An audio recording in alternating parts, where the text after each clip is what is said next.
विकास दिव्यकीर्ति की जीवन गाथा। डॉक्टर विकास दिव्यकीर्ति की जीवन गाथा एक प्रेरणादायक, सच्ची और भावनाओं से भरी कहानी के रूप में। यह जीवन गाथा वास्तविक तथ्यों पर आधारित है और इसे अध्यायों में इस तरह बांटा गया है कि आप एक आम इंसान से एक असाधारण शिक्षक की संपूर्ण यात्रा महसूस कर सकें। हर बड़े बदलाव की शुरुआत एक छोटे सवाल से होती है। भारत के हरियाणा राज्य में दिसंबर की एक सर्द हवा सुबह का एक साधारण से परिवार में एक बच्चे ने जन्म लिया जिसका नाम रखा गया विकास दिव्यकीर्ति, जिनका जन्म तिथि 26 दिसंबर 1973 और जन्म स्थान हरियाणा, भारत। वह जन्म भले सामान्य था, लेकिन उसकी सोच ने आने वाले वर्षों में लाखों युवाओं की दिशा बदलनी थी। डॉक्टर विकास दिव्यकीर्ति का परिवार मध्यम वर्गीय था, लेकिन उनकी परवरिश असाधारण सोच और मूल्यों से हुई। उनके पिता एक हिंदी के प्रोफेसर थे, एक शांत, पढ़ाकू और तर्कशील व्यक्ति। वे साहित्य और संस्कृति के गहरे जानकार थे। उनकी मां एक धार्मिक, व्यवहारिक और आत्मीय महिला थीं, जिनके संस्कारों ने विकास के भीतर संयम, संवेदना और आत्मबल की नींव रखी। उनका घर एक ऐसा वातावरण था जहां किताबें जीवन का हिस्सा थीं, भजन और आध्यात्मिकता रोज की साधना थी और प्रश्न पूछना वर्जित नहीं, आवश्यक था। विकास दिव्यकीर्ति का बचपन सामान्य ग्रामीण बच्चों जैसा था, कच्चे घर, मिट्टी के आंगन और टूटी हुई स्लेटों के साथ। लेकिन जहां बच्चे केवल खेल में मग्न रहते, विकास अक्सर बैठकर सोच में डूबे रहते। एक बार उन्होंने मां से पूछा, मां, हम भगवान को देख क्यों नहीं सकते? मां ने कहा, बेटा, जिसे देखने की जरूरत ना हो उसे महसूस किया जाता है। ये उत्तर उन्हें संतोष नहीं देते थे। वे हर बात की तह तक जाना चाहते थे। उन्हें रामायण, महाभारत और संतों की वाणी में रुचि थी, लेकिन वे कभी सिर्फ कथा नहीं सुनते थे, वे उसके पीछे छिपे अर्थ को टटोलते थे। उनके पिता उन्हें कभी जोर से नहीं पढ़ाते थे। वे उन्हें केवल किताब पकड़ाते थे और कहते थे, बेटा, पढ़ना सीख जाओगे तो सब समझ जाओगे, लेकिन अगर सोचना सीख गए तो सब बदल दोगे। उनकी मां अक्सर उन्हें घर के कामों में लगाकर कहती थीं, पढ़ाई का मतलब यह नहीं कि हाथ गंदा न करो, पढ़ाई का मतलब है मन साफ रखो। इन दोनों विचारधाराओं ने विकास को एक संवेदनशील, गंभीर और आत्मनिष्ठ व्यक्ति बनाया। उनकी स्कूली शिक्षा हरियाणा के हिंदी माध्यम के एक सरकारी स्कूल में हुई। यह स्कूल ज्यादा संसाधन युक्त नहीं था, टूटी हुई बेंचें, सीमित किताबें और कमजोर सुविधाएं। लेकिन इन सब के बीच विकास का दिमाग सीमाओं को तोड़ चुका था। वे सिर्फ पाठ याद नहीं करते थे, वे शिक्षक से सवाल करते थे, कविताओं का भावार्थ पूछते थे, कहानियों में नायक की गलतियां निकालते थे। एक बार एक अध्यापक ने गुस्से में कहा, तू बहुत सोचता है विकास, ज्यादा सोचने से पागल हो जाएगा। तो विकास ने मुस्कुराकर कहा, सर, जो नहीं सोचते वे पहले से पागल नहीं है क्या? पूरी कक्षा में सन्नाटा छा गया। बचपन से ही विकास को किताबों से विशेष लगाव था। वो सिर्फ किताबें नहीं पढ़ते थे, वे किताबों में जाते थे। चाहे वो तुलसीदास हो या कबीर, प्रेमचंद हो या दिनकर, वे हर लेखक के शब्दों को अपने जीवन से जोड़कर पढ़ते थे। उनके लिए किताबें सिर्फ ज्ञान का जरिया नहीं, बल्कि आत्मा का आईना थीं। कक्षा 7 में एक बार एक अध्यापक ने कहा, हिंदी माध्यम के छात्रों से ज्यादा उम्मीद मत रखो, ये बस किसी छोटे मोटे क्लर्क बन सकते हैं। यह बात विकास के दिल को चीर गई। उस रात उन्होंने मां से पूछा, क्या हमारी भाषा ही हमारी औकात तय करती है? मां ने बहुत सरल शब्दों में उत्तर दिया, औकात भाषा से नहीं बनती बेटा, औकात विचार से बनती है, और विचार कभी गरीब नहीं होते। यही दिन था जब विकास ने ठान लिया, मैं न केवल खुद पढ़ूंगा, बल्कि एक दिन लाखों को बताऊंगा कि हिंदी कोई बाधा नहीं, हिंदी भी शक्ति है। जैसे जैसे उम्र बढ़ी, विकास विद्यालय की वाद विवाद प्रतियोगिताओं में हिस्सा लेने लगे। उनका स्वर शांत होता था, पर उनके तर्क मन को झकझोरते थे। एक बार उन्होंने भारत में शिक्षा की स्थिति विषय पर भाषण दिया और कहा, यहां स्कूल डिग्री देते हैं, सोच नहीं। शिक्षक उत्तर बताते हैं, सवाल पूछना नहीं सिखाते। इस भाषण पर उन्हें प्रथम पुरस्कार मिला, पर उन्हें इनाम से ज्यादा एक आत्मविश्वास मिला कि उनकी सोच गलत नहीं है।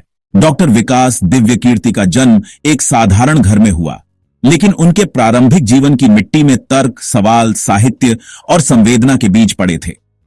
उनके घर में सपनों की उड़ान भले सीमित हो, पर सोच की ऊंचाई अनंत थी।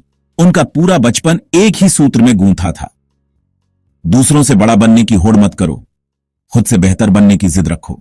वास्तविकता की पुष्टि, जैसे कि जन्म 26 दिसंबर 1973, हरियाणा, पिता हिंदी के प्रोफेसर थे, मां धार्मिक, शिक्षित और व्यवहारिक थीं। हिंदी माध्यम से ही प्रारंभिक शिक्षा ली। किताबों, भाषणों और सोच में बचपन से ही रुचि थी। स्कूल में तर्कशील और सोचने वाले छात्र के रूप में पहचाने जाते थे। ये सारी जानकारियां डॉक्टर विकास दिव्यकीर्ति के स्वयं के साक्षात्कारों और सेमिनारों से भी पुष्ट होती हैं। अध्याय 2, शिक्षा। सोच से डिग्री तक नहीं, सोच से समाज तक। जहां शिक्षा का उद्देश्य केवल नौकरी नहीं बल्कि समाज और खुद को समझना हो, वहां हर ज्ञान का सच बदल जाता है।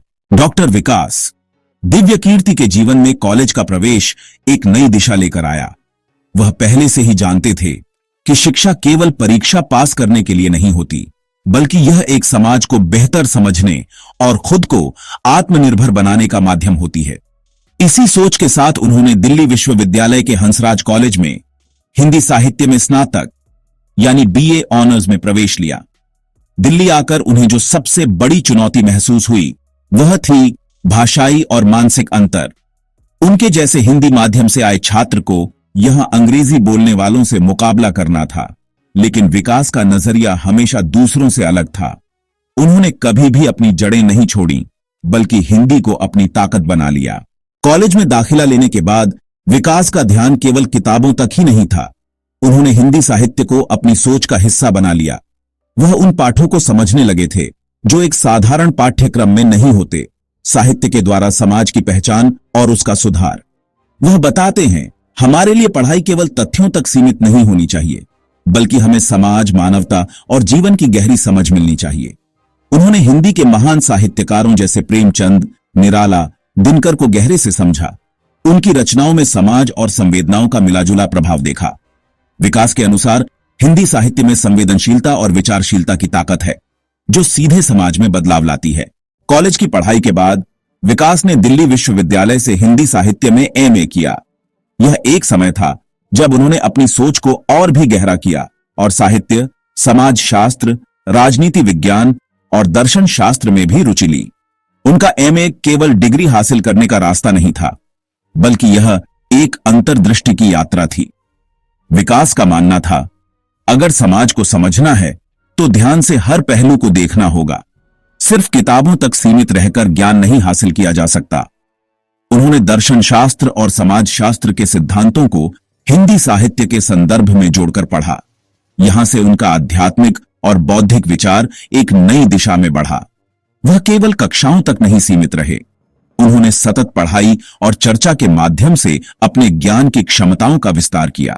डॉक्टर विकास दिव्यकीर्ति का मानना था कि ज्ञान का उद्देश्य सिर्फ नौकरी पाना नहीं, बल्कि समाज में बदलाव लाना और सोच को बदलना होना चाहिए। उन्होंने हमेशा सतत आत्मविश्लेषण और समाज की सही स्थिति के बारे में सोचा। उनकी शिक्षा को कभी नौकरी का साधन नहीं माना गया, बल्कि यह समाज के लिए जिम्मेदारी थी। एक प्रेरणादायक घटना है। एक बार जब वे कॉलेज में समाजशास्त्र की क्लास ले रहे थे, तो एक छात्र ने उनसे पूछा, सर, ये जो किताबों में लिखा है कि समाज को बदलो, इसका मतलब क्या है? विकास दिव्यकीर्ति ने एक लंबा और गहरा उत्तर दिया, समाज को बदलने का अर्थ है अपने सोच के दायरे को बढ़ाना और उन पुराने ढांचों को तोड़ना जिनमें समाज फंसा हुआ है। शिक्षा और विचारधारा समाज को सही दिशा में ले जाती है। उनका यह उत्तर उन छात्रों के जीवन पर प्रभाव छोड़ गया और वे सोचने लगे कि शिक्षा का असली उद्देश्य क्या है। विकास का मानना था कि हर शिक्षक का मुख्य उद्देश्य सिर्फ पढ़ाना नहीं, बल्कि छात्रों को सोचने और समझने की क्षमता देना होता है। विकास दिव्यकीर्ति ने हमेशा अपने छात्रों को यह सिखाया कि हम जो कुछ भी पढ़ते हैं वह समाज के लिए होना चाहिए। उन्हें यह भी एहसास हुआ कि हिंदी माध्यम के छात्रों को केवल किताबों में नहीं, बल्कि समाज में अपनी जगह बनाने की जरूरत है। विकास दिव्यकीर्ति के लिए शिक्षा का अर्थ केवल स्कूल और कॉलेज की डिग्रियां नहीं थीं, बल्कि यह सोचने, समझने और समाज की बेहतरी के लिए खुद को तैयार करने का नाम था। उन्होंने डिग्री के बजाय हमेशा यह सिखाया कि हमारे विचार और समाज को समझने की शक्ति सबसे ज्यादा महत्वपूर्ण है।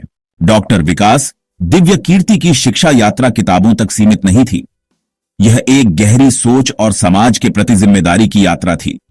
उन्होंने सिर्फ एक शिक्षक बनने का लक्ष्य नहीं रखा, बल्कि उन्होंने हमेशा यह कहा, मैं एक सशक्त समाज बनाने के लिए शिक्षा का उपयोग करना चाहता हूं। उनकी यात्रा यह दर्शाती है कि शिक्षा सिर्फ ज्ञान प्राप्ति का साधन नहीं, बल्कि यह समाज में सकारात्मक बदलाव लाने का एक महत्वपूर्ण औजार है। वास्तविकता की पुष्टि, जैसे कि दिल्ली विश्वविद्यालय से एमए और अन्य विषयों में रुचि, समाज और साहित्य में गहरी रुचि, ये भी एकदम सही है। शिक्षा के प्रति समाज की दिशा बदलने का उद्देश्य, यही तो उनका असली मकसद था। और शिक्षा के माध्यम से आध्यात्मिक और बौद्धिक उन्नति का दृष्टिकोण, यह भी पूरी तरह से सच है। डॉक्टर विकास दिव्यकीर्ति की जीवन गाथा का तीसरा अध्याय, जो उनके जीवन का एक निर्णायक मोड़ था, यूपीएससी परीक्षा की तैयारी, चयन, और फिर वो चौंकाने वाला निर्णय जब उन्होंने सरकारी नौकरी छोड़ दी और एक शिक्षक बनने का रास्ता चुना। कुछ लोग सिविल सेवा को मंजिल मानते हैं, पर डॉक्टर विकास दिव्यकीर्ति ने इसे आत्मा की आवाज सुनने का जरिया बनाया। एमए के बाद डॉक्टर विकास दिव्यकीर्ति ने एक ऐसा निर्णय लिया जो हर प्रतिभाशाली विद्यार्थी के मन में आता है, यूपीएससी सिविल सेवा परीक्षा देने का। पर उनका उद्देश्य सिर्फ सरकारी नौकरी पाना नहीं था, बल्कि वे जानना चाहते थे, क्या मैं उस सिस्टम का हिस्सा बन सकता हूं जिसे बदलने की सोचता हूं। वे सिविल सेवा को एक मंच के रूप में देखते थे, जहां से समाज को सकारात्मक दिशा दी जा सकती है। उन्होंने यूपीएससी की तैयारी किसी कोचिंग गाइडलाइन से नहीं की, बल्कि आत्म अध्ययन और गहन सोच के सहारे की। उनकी रणनीति अलग थी, विषय को गहराई से समझना, सिर्फ तथ्य याद नहीं करना, उत्तर में तर्क और दृष्टिकोण को प्रस्तुत करना, हर विषय को समाज और मानव जीवन से जोड़ना। वे कहते थे, यूपीएससी में सिर्फ उत्तर नहीं, व्यक्तित्व जांचा जाता है, और व्यक्तित्व तब बनता है जब सोच ईमानदार हो। साल 1996 में डॉक्टर विकास दिव्यकीर्ति ने अपने पहले ही प्रयास में यूपीएससी परीक्षा पास कर ली। उनका चयन भारतीय राजभाषा सेवा में हुआ, जहां उन्हें भारत सरकार के गृह मंत्रालय में हिंदी अनुवाद अधिकारी के रूप में नियुक्त किया गया। उनके परिवार, गांव और शिक्षक सभी को गर्व हुआ।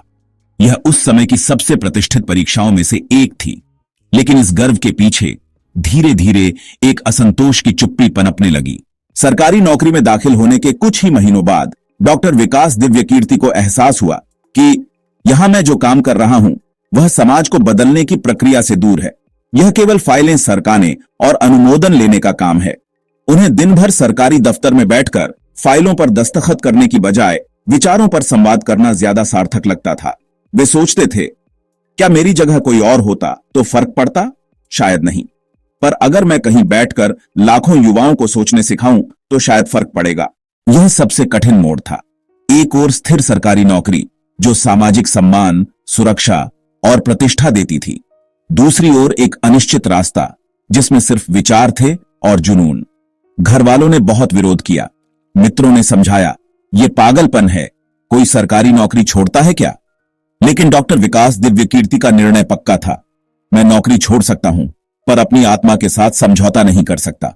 1999 में उन्होंने सरकार को पत्र लिखा और अपने पद से इस्तीफा दे दिया। यह कोई सामान्य निर्णय नहीं था। एक मध्यम वर्गीय हिंदी माध्यम छात्र जिसने संघर्ष करके यूपीएससी निकाला, अब उसे छोड़कर वापस शून्य से शुरू कर रहा था। पर उन्होंने भीतर से जो चुना था, वह किसी भी बाहर की मंजिल से बड़ा था। उन्होंने निर्णय लिया कि वे अब अपना पूरा जीवन शिक्षा और विचारों को समर्पित करेंगे। लेकिन वे सिर्फ शिक्षक नहीं बनना चाहते थे, वे एक ऐसा मंच बनाना चाहते थे जहां हिंदी माध्यम के छात्रों को समान अवसर मिले, सोचने, समझने और तर्क करने की आजादी हो, और यूपीएससी की तैयारी रटंत नहीं बल्कि चिंतन आधारित हो। इसी सोच ने जन्म दिया दृष्टि आईएएस को। डॉक्टर विकास दिव्यकीर्ति ने जो निर्णय लिया, वह उनके व्यक्तित्व की सच्चाई का सबसे बड़ा प्रमाण था। उन्होंने एक सरकारी कुर्सी छोड़कर लाखों छात्रों के जीवन की दिशा तय करने वाला मंच बना दिया।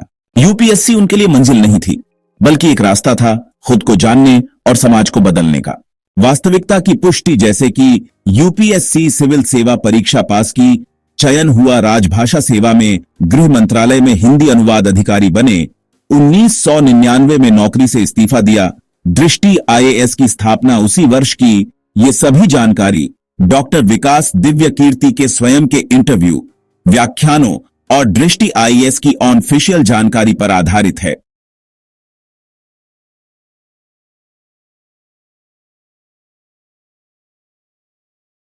कभी कभी एक अकेले व्यक्ति की सोच पूरी पीढ़ी की दिशा तय कर देती है।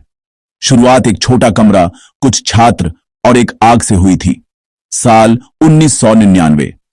नौकरी से इस्तीफा देने के बाद डॉक्टर विकास दिव्यकीर्ति के पास न कोई बड़ा बैंक बैलेंस था, न कोई बहुत बड़ी योजना, लेकिन उनके पास था एक स्पष्ट सपना। सोचने वाला समाज तैयार करना। दिल्ली के मुखर्जी नगर के एक छोटे से कमरे में, जहां सिर्फ कुछ कुर्सियां थीं और एक ब्लैक बोर्ड, शुरू हुई दृष्टि आईएएस की कक्षा।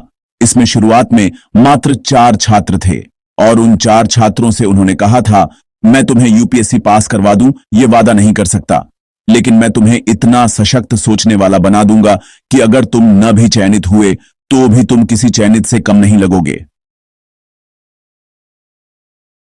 डॉक्टर विकास दिव्य कीर्ति की पढ़ाने की शैली बाकी कोचिंग संस्थानों से बिल्कुल अलग थी। वे सिर्फ फैक्ट्स नहीं पढ़ाते थे, कारण और संदर्भ के साथ समझाते थे। हर विषय को समाज, संस्कृति और मनोविज्ञान से जोड़ते थे। क्लास में केवल शिक्षक नहीं रहते थे, बल्कि संवाद और बहस होती थी। वे बार बार कहते, यूपीएससी पास कर लो, बहुत अच्छा, लेकिन अगर तुम्हारा सोचने का स्तर वही रह गया तो तुम इस सिस्टम के लिए नहीं, इस सिस्टम के हिस्सा भर बन जाओगे।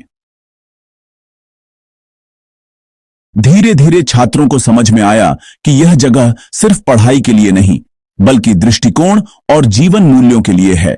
संस्थान का नाम भी बहुत सोच समझकर रखा गया, दृष्टि, जो सिर्फ देखने की नहीं, समझने की क्षमता को पैदा करे। संस्थान में हर साल हजारों छात्र आए, पर कोई भी खाली सोच लेकर वापस नहीं गया। उस दौर में यूपीएससी की तैयारी का सारा माहौल अंग्रेजी केंद्रित था। हिंदी माध्यम के छात्रों को हमेशा दूसरी कतार में खड़ा किया जाता था, लेकिन डॉक्टर विकास दिव्य कीर्ति ने कहा, भाषा साधन है, बाधा नहीं। अगर तुम्हारे पास विचार है तो वो हिंदी में भी बोले जाएंगे और पूरी दुनिया सुनेगी। दृष्टि आईएएस ने हिंदी माध्यम के लिए वो सब किया जो उस समय कोई नहीं कर रहा था। गुणवत्तापूर्ण सामग्री हिंदी में, समर्पित शिक्षक जो छात्रों को सम्मान से पढ़ाते थे, वैकल्पिक विषयों की कोचिंग हिंदी में, और एथिक्स, निबंध, इंटरव्यू जैसी तैयारी हिंदी माध्यम में। समय बदला, डिजिटल युग आया। 2017 के बाद डॉक्टर विकास दिव्य कीर्ति ने निर्णय लिया कि ऑनलाइन शिक्षा के जरिए भी छात्रों तक पहुंचना चाहिए। इसलिए दृष्टि आईएएस ने यूट्यूब चैनल शुरू किया।